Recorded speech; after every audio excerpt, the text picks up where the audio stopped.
Hello, pretties. Welcome to Vivster. I'm really excited that you're here today because today we're going to talk about beauty products that YouTube loves and I didn't. It doesn't necessarily mean that I hate this product. Some of them I do like, but the way people talk about them, you would have sworn they were like Mother Teresa or something. I don't love them to that extent. Some of them are okay, some I really don't like. In fact, I decluttered them, so I no longer have them, and some were fine, but they weren't great. So let's talk about it. So I'm gonna start out with the products that I do currently have with me right in front of me. So I'm gonna talk about them. So first one is e.l.f. Putty Primer. So this is mine right now. I hit pan on it. Woohoo! This is fine. It's actually not great, not bad. I personally think that the e.l.f. HD powder does more for me than this does. I mean, it fills all my pores, and not to sound brag or anything, but I don't have really big pores, so this really doesn't do much for me. Sorry guys, I thought my lipstick was running. It just doesn't do much for me. It's okay. I will not repurchase it. I just want to finish it, get it out of my collection, and it will never see it again. I do not love it. So there's that. Let's see, ColourPop Lunch Money Highlighter.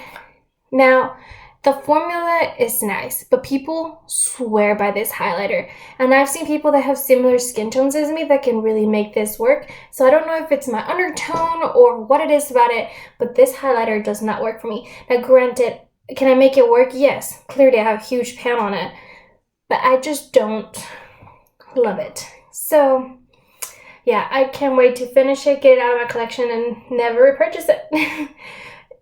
The formula is good. It's just the shade is not a good match for me. And so many people say that the Lunch Money is like perfect for like mid skin tones, but it's way too light for me, and it looks kind of ashy. So I don't love that. I have quite a few highlighters. I have two more. So I have the Wet n Wild highlighter. Mine's broken. Everybody that I've ever seen that owns this highlighter, everybody has a broken packaging. But that aside, I have a pretty big pan on it. So clearly it's not that I hate it. I just don't love it because it's so glittery. It's really glittery, and it doesn't look glittery when you swatch it, but on my face I just have like glitter specks all over. I just don't understand because I don't see the glitters in the pan. I don't see them when I swatch them, but for whatever reason they're all over my face when I wear this highlighter. So I don't love glitter specks on my face. I also have the Master Chrome highlighter, which another one that, again, I don't hate it. I've hit pan on it. This one I will say has grown on me. This one's a lot better than what I thought it was gonna be, but it's still not great. This one, honestly, it's just a little too intense, and I didn't think that was possible, but it is. It's just a little bit too intense. I don't know if it's a little too dark for me, but I've seen girls that are way lighter than me that can pull this one off, or maybe they're just used to it. I don't know what it is. I don't love it. And it's not too glittery like the Wet n Wild one. This one doesn't do anything. That it performs just fine. It's just, I don't know, there's something about the shade that doesn't work for me. And this is the shade that everybody swears by, which is the Molten Gold, the 100 Molten Gold.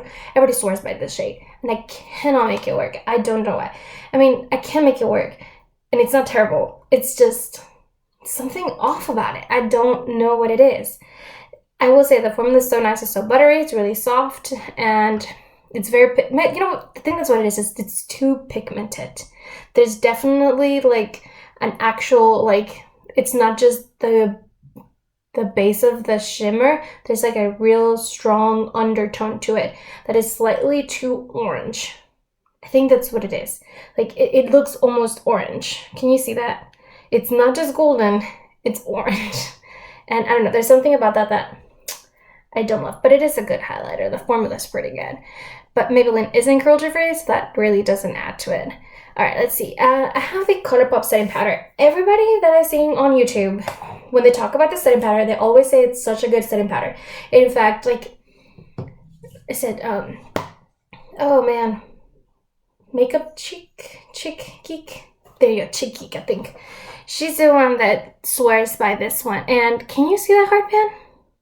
That hard pan is so deep. And I've taken it off now like twice, and it keeps coming back, and it's so strong. So at this point, I think I'm gonna have to take it off and just repress it and hope it doesn't come back, because I was able to hit pan it. It's fine. It's not great.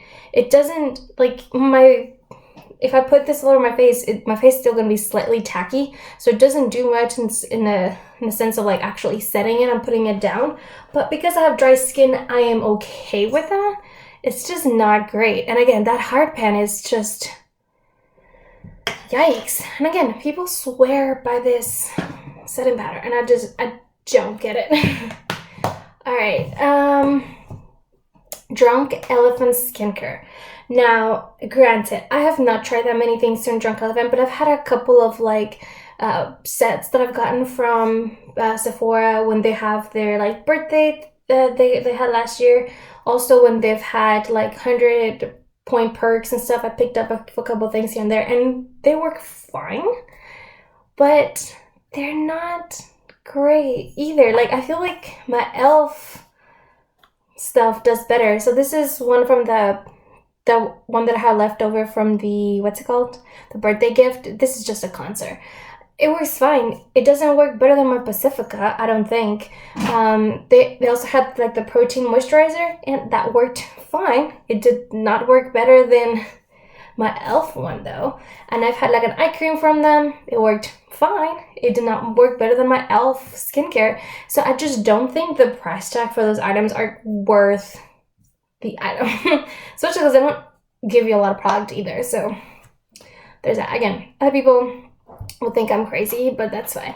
Then the last product that I have in front of me is the ABH bullet lipsticks, because people really like this. Granted, these shades are something. They're really strong, but these lipsticks are just they're very pigmented, I will say that, but they're really dry, and depending on the shade, they're kind of hard to put on. I don't like this formula. I had gotten this set of 4, and I finished one of them. I was able to give one of them away to my friend, and then I have these 2 left from that set that I technically declutter. They're kind of I have like a little thing of things I need to declutter, and I'll put this in there, and I don't love them. I don't love them. They're not that great, and I actually kind of hate them a little bit. It's just, it flakes.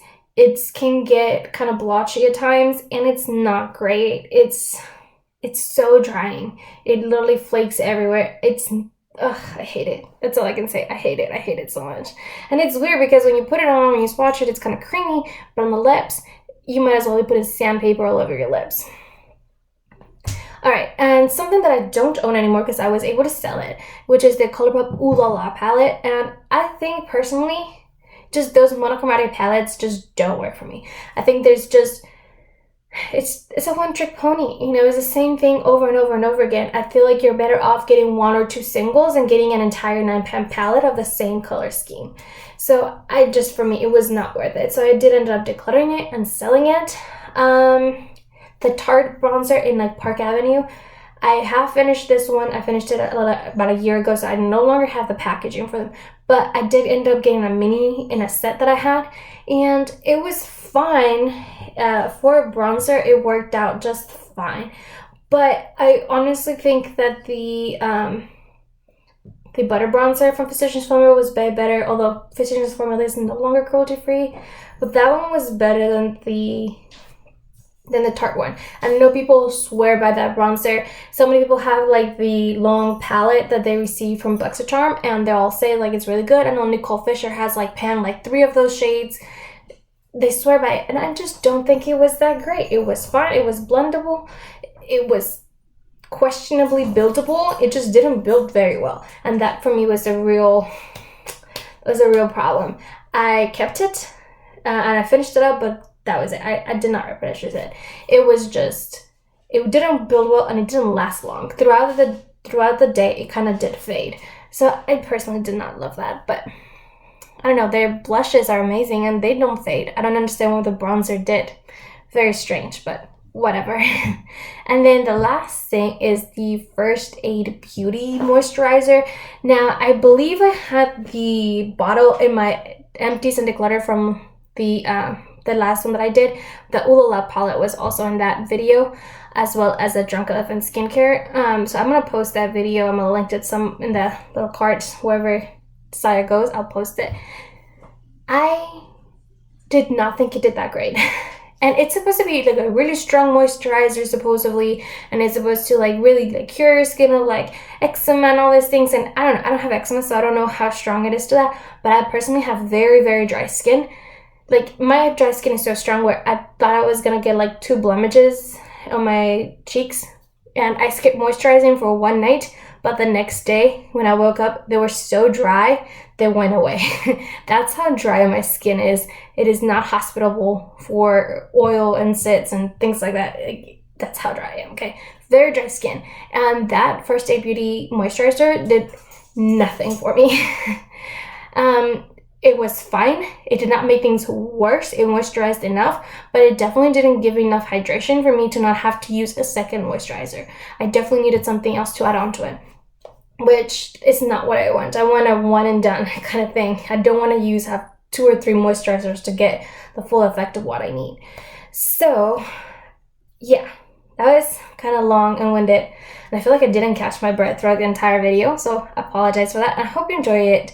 Those all the products that I know YouTube loves them. Like, to YouTube, these products were like came down from heaven and like made everyone's life better, and to me it just didn't work out. Not necessarily that I hated all of them. Some of them I did keep, most of them I did end up finishing up, but I did not love them to that extent where like everybody is swearing by them. I know so many YouTubers like Nicole Concilio swears by this highlighter. I know Tati and like Laura Lee, who's one of my favorites, you know, they swear by this highlighter, and I just don't. That's all I gotta say. I just don't swear by them. They're okay. They're not great. But yeah, that's all I have to say. Thank you guys for coming. I hope you liked this video. Is there any products that you loved but, you know, YouTube doesn't, or vice versa, products that you did not love that YouTube does, just like me? I would love to hear about it. Please leave it in the comments down below. And thank you for being here. Bye.